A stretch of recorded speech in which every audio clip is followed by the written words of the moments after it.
तहरीक अदम एतमाद purely Pakistan peoples party की move थी और बगैर किसी डिक्टेशन के थी।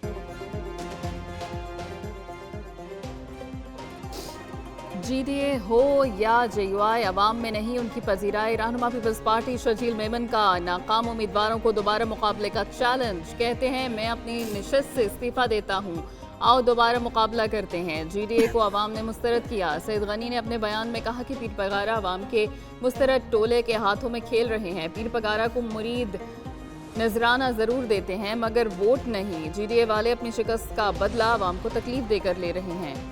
उनके बारे में जो मौलाना की राय थी, मौलाना का ख्याल था कि मुल्क की सियासत इन्होंने तबाह की, साजिश की इसके खिलाफ। PTI के खिलाफ अदम एतमाद पीछे कौन था? मौलाना के बयान के बाद नून लीग का जवाबी वार, दामों का सबूत लेने का चैलेंज कर दिया। मलिक अहमद खान कहते हैं कि साबित करें बाजवा और फैज़ ने अदम एतमाद का कहा था।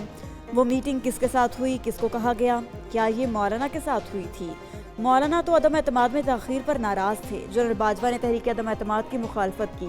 मौलाना फजलुर रहमान ने तजवीज़ मुस्तरद कर दी। मौलाना कहते थे बानी PTI यहूदियों का एजेंट है।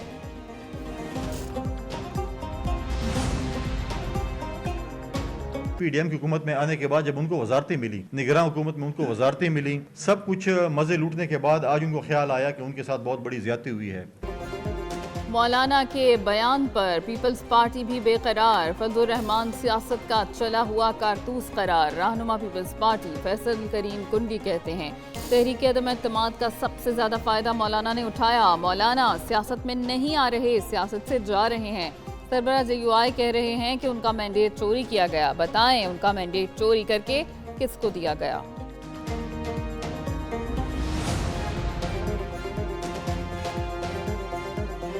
मौलाना को ये बातें इलेक्शन से पहले क्यों याद नहीं आई? MQM पाकिस्तान भी हम ठोक कर मैदान में आ गई। मुत्तहिदा कन्वीनर खालिद मकबूल सिद्दीकी कहते हैं कि बाजवा ने तहरीक अदम एतमाद वापस लेकर दरमियानी रास्ता निकालने का कहा था। जब ये मीटिंग हुई तो उस वक्त के अदम एतमाद पेश हो चुकी थी। मुस्तफ़ा कमाल ने भी PTI पर वार किया, कहा कि कैसी धांधली, कैसा एहतजाज।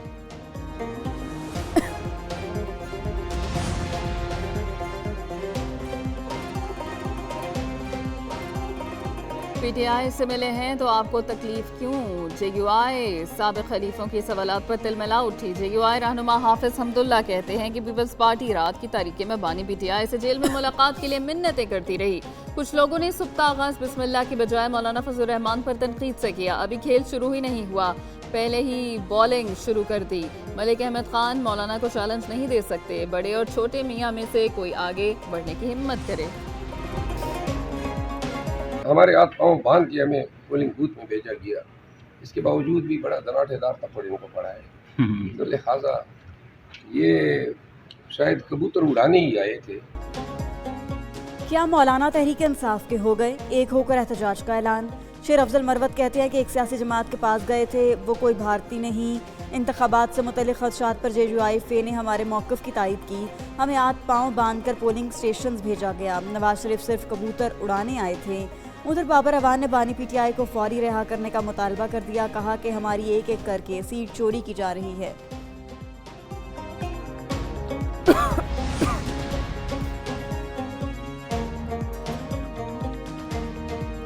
इंतखाबी फ्रॉड नहीं, जमहूरियत पर हमला। PTI ने नया नारा लगा दिया। 8 फरवरी की रात उनसे जिस हद तक धांधली हो सकी की गई। अवाम के वोट को रात के अंधेरे में बदल दिया गया। पोलिंग स्टेशन से लेकर RO दफातर तक धांधली की मिसाल कायम कर दी गई।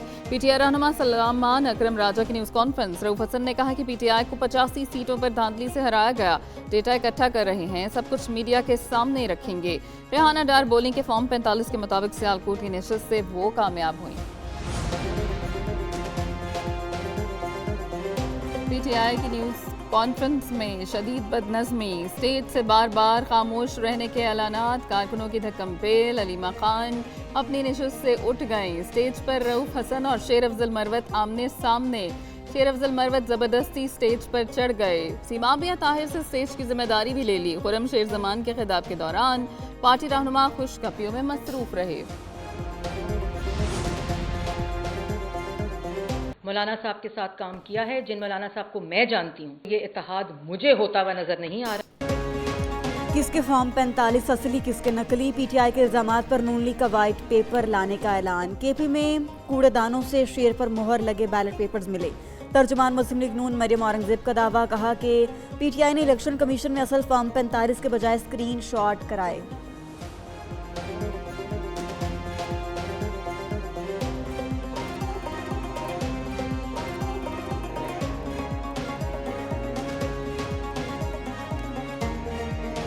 जाली फॉर्म 45 वेबसाइटों पे, सोशल मीडिया पे चलाए गए।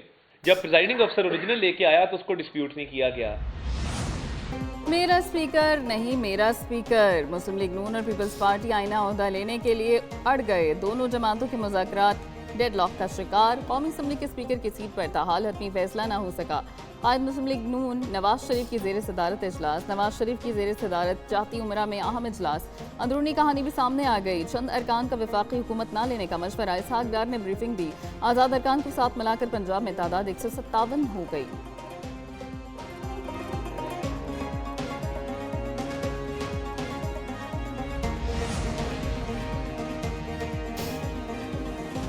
अदम एतमाद की तहरीक किसके कहने पर पेश नहीं हुई। मौलाना होकर हकायक के मुनाफी बातें करना बुरी बात है। एक न्यूज़ के programme direct line with Jami में गुफ्तगू करते हुए राना सनाउल्लाह ने कहा कि हम आज भी कहते हैं कि अगर वो हुकूमत बना सकते हैं तो बना लें, हम अपोजिशन में बैठ जाएंगे। अगर पीटीआई के साथ धांधली हुई है तो वो इलेक्शन में कमीशन में जाएं, फितना ना करें।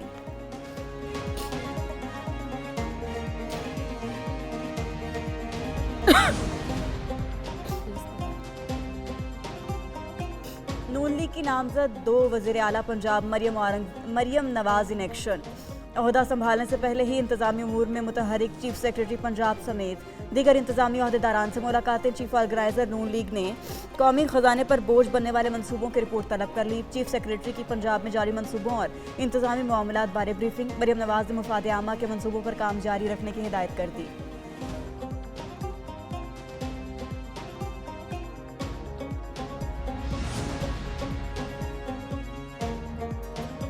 खैबर पख्तूनख्वा में हुकूमत साजी। नामजद वज़ीर आला अली अमीन गंडापुर के पेशावर में डेरे। स्पीकर हाउस में पार्लिमानी पार्टी इजलास तलब। पीटीआई के हिमायत याफ्ता नामुंतखब अरकान शरीक होंगे। पेशावर में अली अमीन गंडापुर के सरबराही में तंजीमी काबीना का इजलास।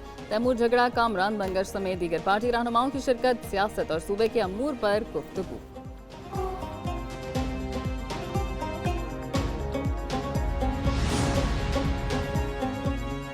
माजी के हरीफ क्या बनेंगे इस बार हलीफ। लियाकत बलोच से पीटीआई रहनुमाओं की मुलाकात। कहा कि 8 फरवरी के बाद पाकिस्तान भयानक सूरत हाल का शिकार हो गया।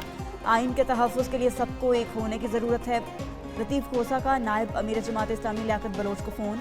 आमी डोगर का कैसर शरीफ से राबता। उधर असद कैसर की ज़ेर सरबराही पीटीआई वफ़द की आफ्ताब शेरपाव से मुलाकात।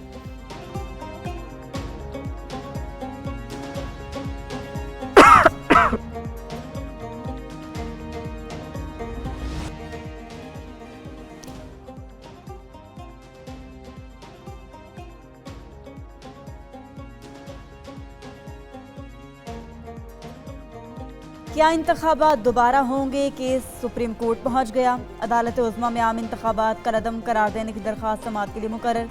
समाअत 19 फरवरी को होगी। चीफ जस्टिस काजी फायदीसा की सरबराही में 3 रुकनी बेंच तश्कील।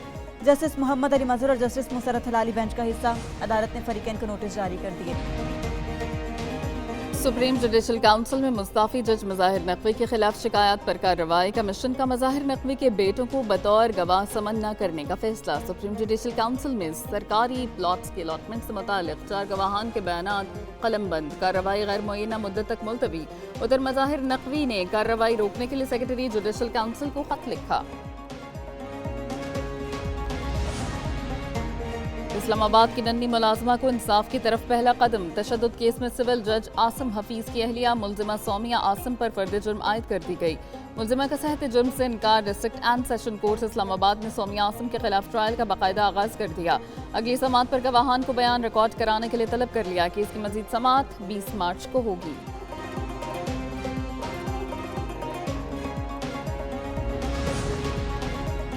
मार्केट एक बार फिर डिरेल। पाकिस्तान स्टॉक एक्सचेंज में मंदी का राज। 100 इंडेक्स 1147 पॉइंट्स गिर गया। मार्केट 59,872 पॉइंट्स पर बंद। स्टॉक एक्सचेंज में 11 अरब 91 करोड़ से जायद मालियत के शेयर्स का लेन देन। 238 कंपनीज के शेयर्स में कमी। 77 कंपनीज के शेयर्स की कीमतों में इजाफा हुआ। दूसरी तरफ सोने के दाम भी बढ़ गए।